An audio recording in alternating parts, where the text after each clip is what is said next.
Բարև ձեզ հարգելի հեռուստադիտողներ։ Այս օրերին Բելգիա-Հայաստան առևտրի պալատի նախաձեռնությամբ եւ հրավերով Հայաստանում է բելգիացի տնտեսագետ Բրյուսելի ֆոնդային բորսայի նախկին գործադիր տնօրեն Բրունո Կոլմանը։ Այս պահին նա առաջինի լրատվական ալիքի տաղավարում է։ Mr. Coleman, Բարև ձեզ, պարոն Կոլման, շնորհակալ եմ մեր հրավերն ընդունելու համար։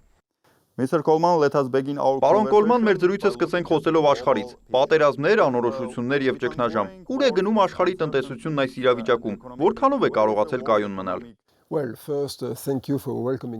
շնորհակալություն այսօր ինձ հյուրընկալելու համար։ Սա իմ առաջին օրն է Հայաստանում եւ ես հանդիպում եմ շատ հաճելի մարդկանց։ Ինչ վերաբերում է ձեր հարցին, կասեի, որ մենք պատմականորեն զարմանալի ժամանակաշրջան ենք ապրում։ Աշխարհում բազմաթիվ պատերազմներ են ընթանում, ինչպես օրինակ այն մեկը, որը տեղի ունեցավ Ռուսաստանի ու Ուկրաինայի եւ Արևմտյան աշխարհի միջև։ Մենք ականատես եղանք նաեւ Իրանի եւ ԱՄՆ-ի միջև հակամարտությանը, որն արդեն ավարտվել է։ Կարծում եմ մենք ականատես ենք լինում նոր աշխարհաքաղաքական էկոհամակարգերի ձևավորմանը։ Դրանցից մեկը ձևավորվում է Չինաստանի շուրջ, մյուսը հավանաբար ԱՄՆ-ի, իսկ Եվրոպան մնացել է մեջտեղում։ Այնուամենայնիվ ամենակարևոր գործոնը, որը կցանկանայի ընդգծել, արհեստական բանականության զարգացումն է։ Սա զուտ արդյունաբերական հեղափոխություն է։ Թերևս ամենակարևոր արդյունաբերական հեղափոխությունը, որը փոխելու է ժողովրդավարությունը, փոխելու է հասարակական կարգը եւ միևնույն ժամանակ անշուշտ բերելու է տնտեսական աճ ու նորարարություն։ Բայց սա թերևս այն միակ գլխավոր մարտահրավերն է, որի հետ կառավարությունները ստիպված կլինեն գործ ունենալ ապագայում։ Since your career and expertise Քանի որ դուք գործունեություն եք ծավալում Եվրոպայում, ինչ վիճակում է հիմա եվրոպական տնտեսությունը։ Գիտենք, որ մատակարարման շղթաների խնդիրները իրենց հերթին լրացուցիչ գնաճ են բերել։ Արդյոք Եվրոպական միությունը ինքը ճգնաժամի մեջ չէ։ Ոչ, ես չէի ասի, թե Եվրամիությունը ճգնաժամի մեջ է։ Իմ զգացողությամբ ԵՄ-ն պարզապես միաժամանակ մի քանի լուրջ մարտահրավերների է բախվում։ Նախ Ուկրաինայի պատերազմը ռազմական ճնշում է գործադրում Եվրոպայի վրա։ Բացի այդ, զգալիորեն աճել են էներգակիրների գները, ինչը վնասում է եվրոպական արդյունաբերությանը։ Եվ իհարկե մենք տեսնում ենք, որ ԱՄՆ-ի կողմից տրամադրվող ռազմական պաշտպանությունը հետ է քաշվում։ Սա մեծ խնդիր է, քանի որ Եվրոպան ստիպված է վերագտնել ու վերաձևակերպել ինքն իրեն։ Կասեի նաև, որ Եվրոպային հարվածող մյուս գործոնը բնակչության ծերացումն է։ Մեր կենսաթոշակային համակարգերը գործում են վճարիր ընթացիկ հիմունքներով սկզբունքով, ինչը նշանակում է, որ աշխատող բնակչությունն է վճարում չաշխատողների համար։ Իսկ ժողովրդագրական փոփոխություններով պայմանավորված սա լրջորեն վնասում է համակարգին։ Այսպիսով մենք ստիպված ենք միաժամանակ դիմակայել ավելի ցածր տնտեսական աճին, քան նախկինում էր, էներգակիրների գներով պայմանավորված գնաճին, ինչպես նաև ստիպված կլինենք զբաղվել Եվրոպայի վերարդյունաբերականացմամբ։ Սա է մեծագույն մարտահրավերը։ Դա դժվար կլինի, հավանաբար կպահանջվի 1 կամ գուցե 2 տասնամյակ, բայց մենք պետք է հաղթահարենք այս արգելքը, որովհետև մեզ տնտեսական աճ է անհրաժեշտ, եւ ինչն ավելի կարևորը, պետք է հասկանալ, որ անհրաժեշտ է կոնսոլիդացնել ողջ Եվրոպայում առկա մասնատված կառույցները։ Դրանք պետք է միավորվեն, որպեսզի կարողանան դիմակայել Ասիայից եւ անշուշտ Միացյալ Նահանգներից եկող հսկաների մարտահրավերներին։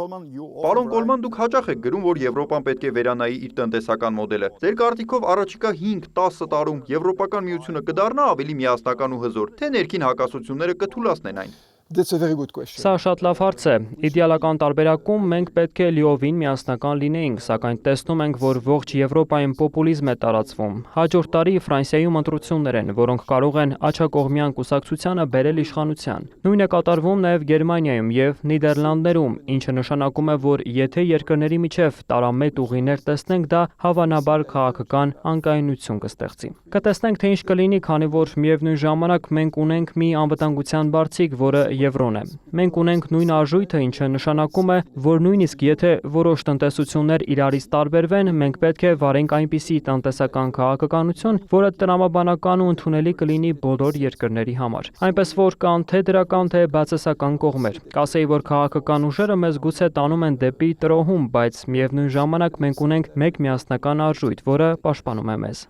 Աշխարհը կանգնած է գլոբալացման տրանսֆորմացիայի շեմին, իսկ Հայաստանը փորձում է վերակողմնորոշել իր տնտեսական վեկտորը դեպի Եվրոպական միություն, եւ մեր տնտեսվարողներն էլ աշխատում են այդ շուկա մտնելու կամ ավելի մեծ ներկայացվածություն ունենալու համար։ Ինչ հնարավորություններ եք տեսնում այս առումով։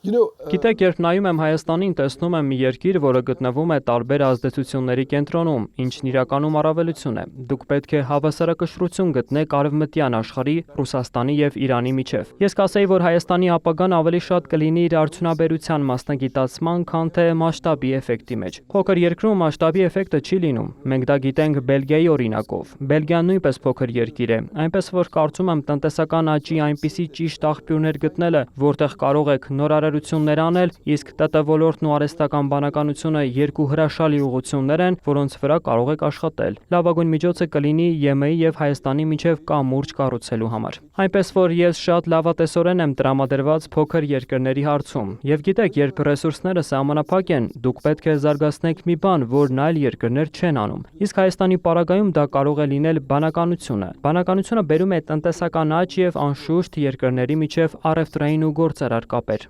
Այսօր Հայաստանի տնտեսությունը դեռևս խորապես կապված է Ռուսաստանի եւ Եվրասիական տնտեսական միության հետ։ Տնտեսական տեսանկյունից հնարավոր է արդյոք կտրուկ փոխել վեկտորը դեպի Եվրոպական միություն առանց տնտեսական կոլապսի ենթարկվելու, թե սա տասնամյակների դանդաղ պրոցես է։ It's obviously a slow process. Ակնհայտ է, որ սա դանդաղ գործընթաց է, քանի որ դուք շրջապատված եք ռուսական ազդեցությամբ։ Դուք պետք է հաշվի նստեք դրա հետ, ինչը նշանակում է, որ ստիպված եք նաև վերակառուցել առևտուրը Ռուսաստանի հետ։ Եթե մեկ այլ հետ գնանք ու իրավիճակին նայենք այլ տեսանկյունից, Իրանի եւ ԱՄՆ-ի միջև պատերազմի պատճառով ամեն ինչ փոխվում է։ Քանի որ ծոցի երկրները համարվում էին աշխարհի նոր կենտրոնը, կամուրջը արևմուտքի եւ արևելքի միջև։ Հնարավոր է, որ Հայաստանի նման երկրները դառնան նոր կենտրոններ։ Պատերազմի պատճառով արևմտյան ընկերությունները գուցե որոշակի վախեր ունենան ծոցի երկրներում ներդրումներ անելու հարցում, այնպես որ կարծում եմ Հայաստան ունի խաղաքարտ, որը կարող է օգտագործել, եւ այդ խաղաքարտը տարբեր ազդեցություններ ընդունելն ու համադրելն է։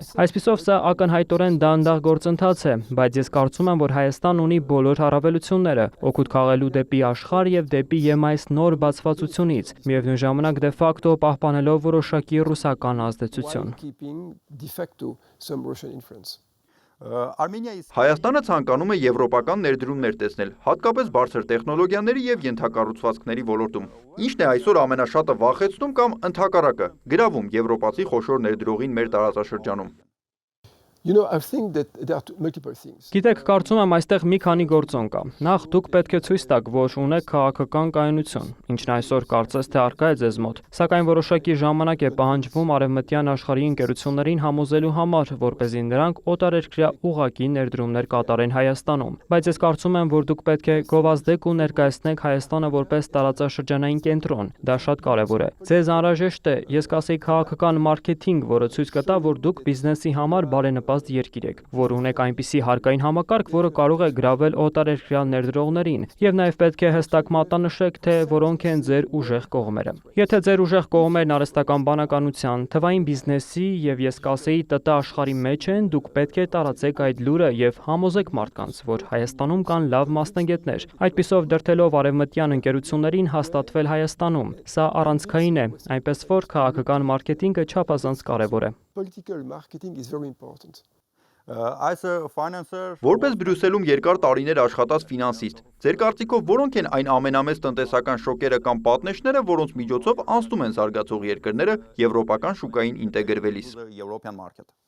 Well, there are multiple shocks. Մենք բազմաթիվ ցնցումների ենք ականատես եղել։ Կարծում եմ հաղթահարման համար ամենաբարդ խնդիրը ազգերի միջև առկա տարբերությունները հաղթահարելն էր, ինչպիսիք են լեզուն, մշակույթը, կրոնը։ Մենք Եվրոպայում կարողացանք հասնել դրան, որովհետև պատերազմ ենք տեսել։ Եվ 1945 թվականից հետո ընդունված որոշումը երկրների միջև կայուն խաղաղություն հաստատելն էր։ Սակայն այսօր մենք տեսնում ենք, որ երիտասարդ սերնդի համար այդ պատերազմն արդեն լոկ հիշողություն է։ Այնպես որ այժմյան արգելքը, որին բախվում ենք, մարդկանց դեռևս համոզելն է, որ բոլոր երկրներն ավելի ուժեղ են միասին եւ որ ամբողջական մայրցամաքն ավելի հզոր է, քան մասնատված պետությունները։ Այսպիսով այսօր Եվրոպայի առջև ծառացած հիմնական խոչընդոտը մասնատվածությունը հաղթահարելն ու արդյունաբերության լայնածավալ խոշորացման փուլ անցնելն է։ Consolidation of industries.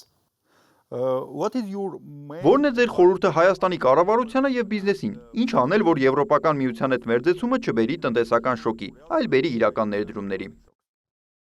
Well, If you want to avoid Դե, եթե ցանկանում եք խուսափել տնտեսական ցնցումներից, դուք պետք է լինեք երկրների միասնական ցանցի մեջ։ Դուք պետք է մեկտեղեք ձեր ուժեղ կողմերը այլ երկրների ուժեղ կողմերի հետ։ Այնպես որ ձեր կապերի ընդլայնումը Եվրոպայի եւ անշուշտ ԵՄ-ի հետ առաջնահերթությունն է, եւ սա ինձ նորից վերադարձնում է իմ նախորդ դիտարկմանը։ Դուք պետք է բարելավեք քաղաքական մարքեթինգը։ Մարդիկ պետք է հստակ իմանան, թե որտեղ է Հայաստանը քարտեզի վրա, որն է Հայաստանի զարգացման ու հասարակության նախագիծը։ Եվ եթե մարդիկ հասկանան, թե ուր է շարժվում Հայաստանը, ակնհայտորեն վստահությունը կմեծանա, ինչն էլ իր հերթին կավելացնի օտարերկրյա ուղղակի ներդրումները Հայաստանում։ Այսպիսով, ինչպես արդեն ասացի, կարևոր են քաղաքական մարքեթինգը եւ ձեր քաղաքական համակարգի կայունությունը։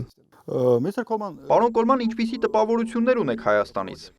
well, I'm very impressed by Armenia. Գիտեք, ես հիացած եմ Հայաստանով, մի անձնական պատմություն պատմեմ։ Երբ ես դեռ երիտասարդ էի, տատիկիս ամենամոտ ընկերուհին հայ էր, այնպես որ ես մանկուց ծանոթ եմ հայկական մշակույթին։ Կարծում եմ իմ այս այցի նպատակը մարդկանց հետ հանդիպելն է, որպեսզի Բելգիա վերադառնալուց հետո դառնամ Հայաստանի իսկական դեսպան իմ երկրում։ Իսկ Բելգիան նույնպես շատ կարևոր դեր ունի, քանի որ մեր երկրում է գտնվում ԵՄ կենտրոնակայանը։ Այնպես որ վերադառնալով իմ երկիր, թերևս ամենակարևոր բանը, որին ես կհասնեմ, Հայաստանը որպես քաղաքական կայունություն ունեցող եւ բիզնեսի համար բարենպաստ երկիր ներկայացնելն ու գովազդելն է։ That I will achieve when I come back to my country. and finally, Mr. Վերջում, Coleman, պարոն Կոլման, մենք գիտենք, որ դուք ոչ միայն ֆինանսիստ եք, այլև տասնյակ գրքերի հեղինակ։ Կապիտալիզմի վերջին աստիճանից մինչև եվրոյի գաղտնիքները։ Արդյոք Հայաստան կատարած այս այցը ձեզ նոր գաղափարներ կամ ոգեշնչում տվեց ձեր հաջորդ գրքի կամ տնտեսական վերլուծության համար։ Yes. And I tell Այո, եւ ասեմ թե ինչու, ես հիացած եմ դրամավարկային եւ պետական պարտքի վարվող քաղաքականությամբ։ Դուք ունեք ազգային արժույթ, որը վերջին տարիներին ավելի է ամրապնդվել, ինչը տպավորիչ է փոքր երկրի համար։ Ունեք բավականին ցածր պետական պարտք։ Պարտք հնարաբերակցությունը կազմում է մոտ 50%։ Այնպես որ ես տպավորված եմ Հայաստանի տնտեսության հզորությամբ։ Կարծում եմ իմ երկիր վերադառնալուց հետո անպայման հոդվածներ կգրեմ Հայաստանի մասին։ Կփորձեմ նաև ուսումնասիրել այն պատճառները, թե ինչպես է ձեզ հաջողվում վերահսկողության տակ պահել պետական ֆինանսները, եւ թե ինչպես է ստացվում, որ ձեր արժույթը, որը անշուշտ աջակցություն է ստանում նաև Սփյուռքի կողմից, ավելի է ամրապնդվում։ Սա շատ լավ առավելություն է ապագայում տնտեսական աճ ապահովելու համար։ Ուժեղ ազգային արժույթ ունենալը միշտ էլ լավ կարգապահություն է հաստատում։ thank you very Պարոն much. Կոլման, շատ շնորհակալ եմ մեր հրավերն ընդունելու համար։ Ես էլ իսկապես շատ շնորհակալ եմ։ Հարգելի հեռուստադիտողներ, հիշեցնեմ մեր զրուցակիցն էր բելգիացի տնտեսագետ Բրունո Կոլմանը։